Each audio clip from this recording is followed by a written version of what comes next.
Okay, so we got past the part where we're talking about the dark money. Yeah. Now that we have some background, it's time to talk about Pat Price, the star of the show. Yay! The program had been ongoing at Stanford when a talented remote viewer, Ingo Swann, and head of the program at Stanford, Hal Puthoff, met Pat Price at a Christmas tree lot where Pat Price worked. Price said he was a fan of their work and he could help him. They set this at a Christmas tree lot? Yeah, they brushed it off as the program was secret. So they're like, what the hell? We don't know what this guy's talking. So that's weird to begin with. So yeah, he starts off the relationship by being like, hey, not only do I understand that there's a program that I shouldn't know about, but I can help you with said program. Yep. Nice. Yeah, that would like, pique my curiosity just enough for me to let him in. I'd be like, yeah, you did it, you son of a bitch. Get in here. Yeah. Yeah. So now I'm going to do everybody a favor and let you read for a little bit. Oh, God. They brushed it off as the program was secret. 6 months later, out of the blue, Puthoff received a call from the Xmas tree salesman. I guess, man, you were really against Christ, aren't you? You just Xmas. Wow. Why would I be? It's cool, man. You hate Jesus. It's fine. That's the beginning of my name, man. I'm all for it. Christ. Okay. 6 months later, out of the blue, Puthoff received a call from the Christmas tree salesman from Lake Tahoe. That's right. You thought you were going to get away with removing Christmas, but not today, sir. Nope. Not today. Kit Green was overseeing the program for the CIA back east when he had asked a colleague in the office whose cover name was Russ to give him coordinates of a place he knew well so he could verify details. Russ picked a vacation home he had and gave the coordinates to Green, who then forwarded the info to Puthoff at Stanford. Ingo Swann, which sounds like a porn actor, began looking into the target. It was a test directed at Swann. Swann would describe what he saw during his remote viewing session. I'm going to turn it this way so I can see it just a little better. Oh, there we go. Would you look at that? I'm like trying to see this tiny ass font. Like, I know. I meant to make it bigger and transfer it into notes, but it didn't work again. Swann would describe what he saw during his remote viewing session, saying, quote, "There seems to be some sort of mounds and rolling hills. There's a city to the north. This seems to be a strange place, somewhere like the lawns one would find around a military base. But I get the impression that there are either some old bunkers around or maybe this is a covered reservoir.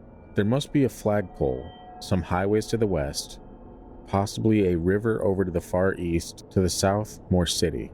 The session lasted 6 minutes. Swann went home and the next day and decided to look at the coordinates from his home. He would sketch and write more description. This was not the way to scientifically view. It would be an issue later. He was able to obtain more details, saying, quote, "Cliffs to the east, fence to the north.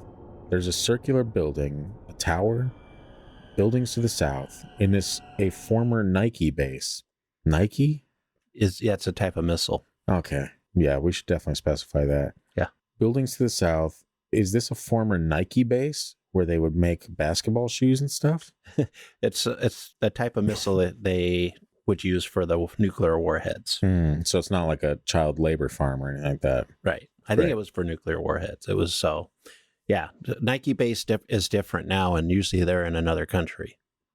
But Gotcha. back at this time, was part of our defense and aggressive weapons. I'm picking up what you're putting down. Okay, so is it a former Nike base or something like that? There's something strange about this area. He was unsure what to think, but he mentioned that he felt something was underground. The following day, Pat Price called Hal Puthoff. There was no reason for Price to call at this time. It was, quote, out of the blue.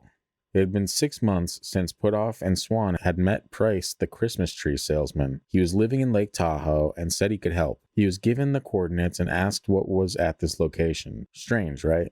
An issue that would later come up was that there was an issue that would later... You write sentences weird and it throws me off. That's what it is. I'm like, I know how to read, man. Some of these are real sentences. Some of these sentences are mine and some of them are real sentences. Yeah. An issue that would later come up was that there was oversight, which is extremely important in verifying the accuracy in this process. It took 3 days for an envelope to get to Puthoff on June 4th.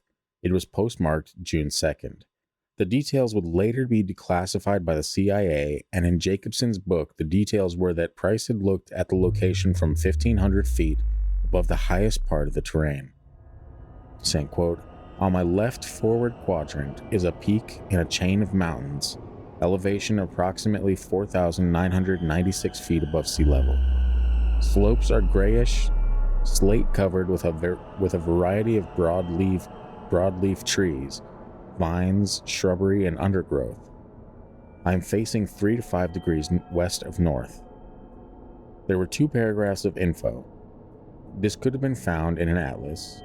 Puthoff was intrigued by high-altitude weather details added to the description. Price even described the type of clouds at the time. This was 1973, so the weather information wasn't accessible like it is to us now on our smartphones. More from Price, he said, quote, perceived that the peak has large underground storage area. Well, that just screams military base. Yep. Those are what we call dumbs. Road comes up backside of mountains, west slopes, fairly well concealed, deliberately so. Would be very hard to detect this facility if flying over the area. Looks like a former missile site, bases for launchers still there. Ingo Swann had also talked about this being a former missile site, saying, quote, area now houses record storage areas, microfilm file cabinets. As you go into the underground area through aluminum rolled up doors, first areas filled with records, etc. Rooms about 100 foot long, 4 feet wide, 20-foot ceilings with concrete supporting pilasters, flare-shaped. Very detailed, right? Yeah, for someone that's just guessing. Price was surprisingly able to describe the interior of the location. He mentioned the temperature and lighting. It's a little muggy. Yeah. Poor lighting. The facility was operated by the Army 5th Corps engineers. A Master Sergeant Long was on a nameplate on the desk. The file cabinets were locked by combo locks with steel bolts. There were large maps, computers, and communication equipment. The Army Signal Corps were also working in the facility, and there were elevators. Puthoff called Pat Price in Lake Tahoe. He had given better info than Ingo Swann. He requested that Price revisit the location and try to get more details. Puthoff thought he might be getting set up. It took 2 days for Pat Price to get back to Puthoff. This may have caused some concern as to why it took this long. When Price called back, he said that he had traveled back to the location in an out-of-body experience. He was able to see 2 code words, Flytrap and Minerva. But wait, there's more! He was also able to see documents on top of a file cabinet. It was labeled Operation Pool Something.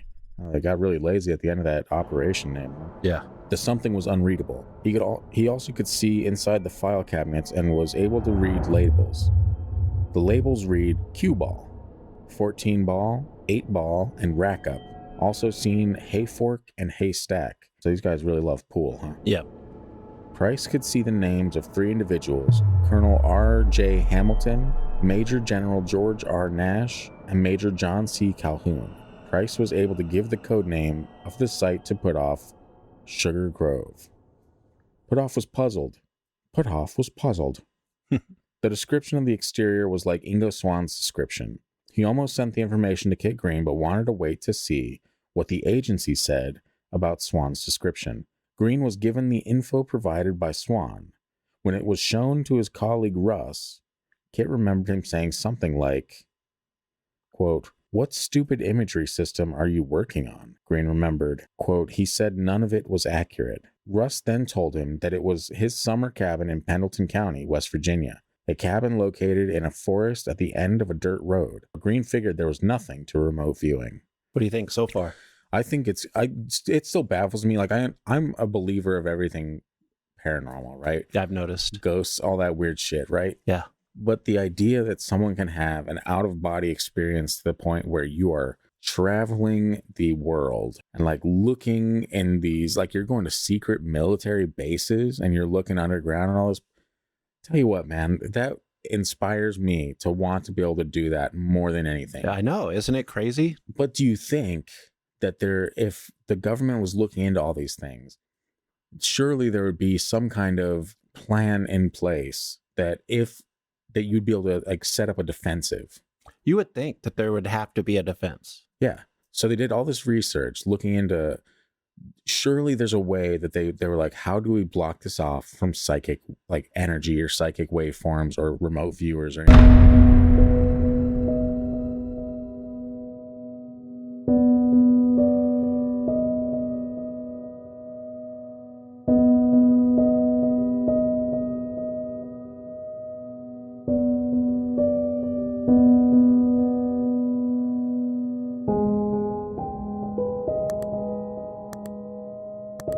you.